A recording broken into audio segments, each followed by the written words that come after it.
Durante o transcorrer da Primeira Guerra Mundial, substâncias psicoativas foram utilizadas com propósitos médicos e não terapêuticos. Tais substâncias eram oficialmente distribuídas pelas autoridades e também auto-administradas pelos soldados.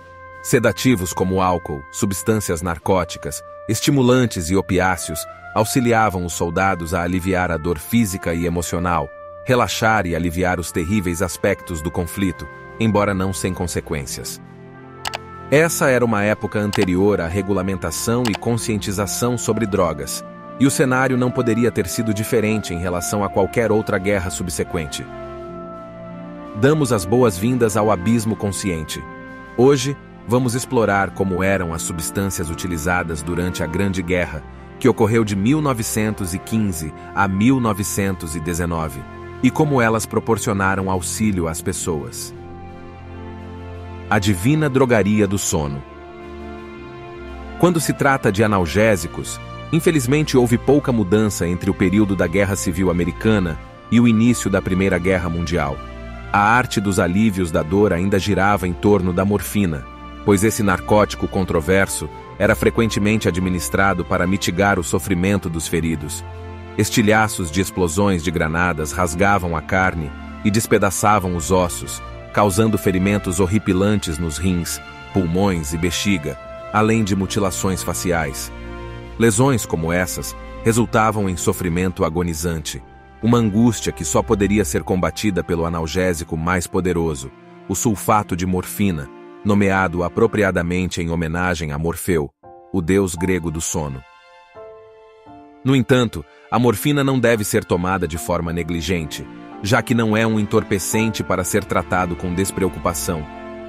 Durante o tratamento inicial e curativo de feridas, os médicos na linha de frente marcavam a testa dos pacientes com cruzes feitas com tinta permanente após a administração da morfina, a fim de evitar uma overdose de medicamentos nas etapas subsequentes do atendimento médico.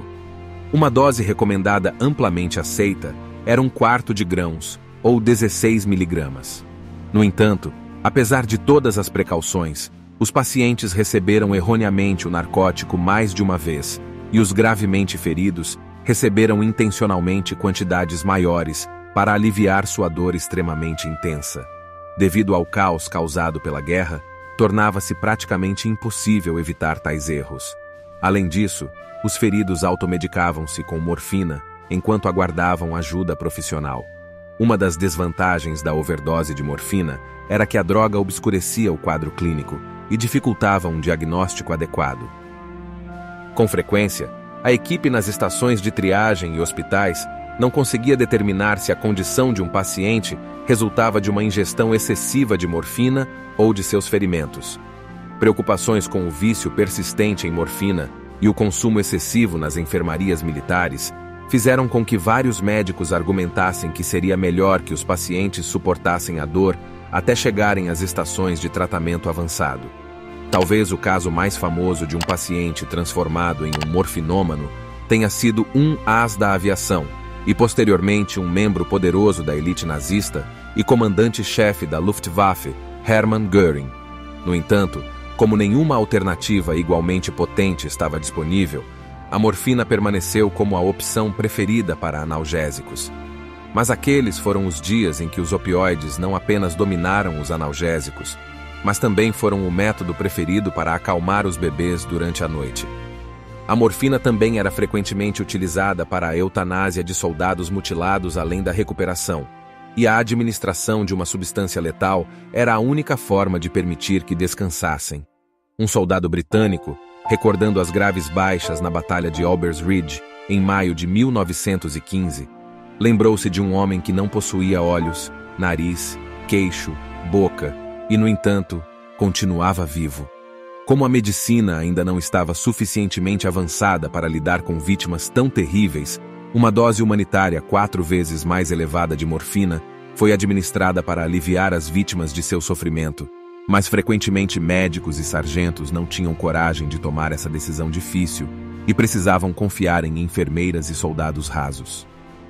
Outros analgésicos utilizados durante a Primeira Guerra Mundial, além do sulfato de morfina, incluíam o salicilato de sódio, O sulfato de morfina também era uma opção popular para anestesia, juntamente com o tradicional clorofórmio e goprelto. Para quem não está familiarizado, goprelto é a forma de cloridrato de alcaloide de tropano conhecido como cocaína, que possui propriedades estimulantes do sistema nervoso central e ação anestésica local. Sim, o mesmo pó branco que ocorre naturalmente nas folhas de coca na América do Sul e que desempenhou um papel importante no surgimento de alguns dos maiores narcotraficantes dos últimos 50 anos. Mas durante a Primeira Guerra Mundial, o raio estava sendo amplamente usado nas trincheiras. Consumo de drogas militares. No século XIX, os europeus descobriram o segredo do povo andino de usar as folhas de coca para aumentar a resistência física. Após o isolamento do pó branco a partir das folhas de coca em 1859, a empresa farmacêutica alemã Merck de Darmstadt iniciou sua produção e comercialização em 1862. Curiosamente, nessa época, a cocaína era descrita como um estimulante peculiarmente adequado para elevar a capacidade de desempenho do corpo, sem qualquer efeito prejudicial. O narcótico em questão foi submetido a testes nas Forças Armadas pela primeira vez em 1883. Theodor Aschenbrandt, o médico do exército da Baviera responsável por esses experimentos, reconheceu o potencial útil da substância em sua capacidade de suprimir o apetite e especulou que poderia ajudar a reduzir o consumo de alimentos pelo exército em até 20%. Essa e as propriedades estimulantes da cocaína foram as razões pelas quais a droga era tão amplamente utilizada na Grande Guerra. Quando a guerra estourou, a cocaína estava prontamente disponível em farmácias na Europa e na América, tanto como um medicamento único, quanto como ingrediente em muitos medicamentos e tônicos populares usados para tratar resfriados e tosse. Além de ser usado como anestésico local, a cocaína era fornecida pelas autoridades militares para fins de aprimoramento. Os soldados até podiam comprá-la por conta própria se sentissem necessidade disso. Era tão comum que a taxa de consumo pelos combatentes permanece desconhecida e não é possível estimar os números. A droga era o impulsionador do moral, o combustível para o fogo interno e o estimulante de humor geral nas trincheiras. Isso ajudou os soldados a se acalmarem, concentrarem-se e melhorarem seu desempenho. A droga foi consumida por pilotos de caça alemães durante voos de longa distância, e como registros franceses revelaram, os primeiros aviadores estavam particularmente interessados nesse estimulante. A droga ajudou os pilotos de combate aéreo a enfrentarem o frio lá em cima, fortalecendo-os contra ele. No entanto, a popularidade da cocaína era muito maior na infantaria do que entre os aviadores. O comando do exército alemão planejava no início da guerra distribuir doses diárias de cocaína para cada um de seus soldados, a fim de diminuir o apetite e aumentar a resistência. A única razão pela qual essa ideia absurda foi abandonada foi a falta de quantidade adequada da droga.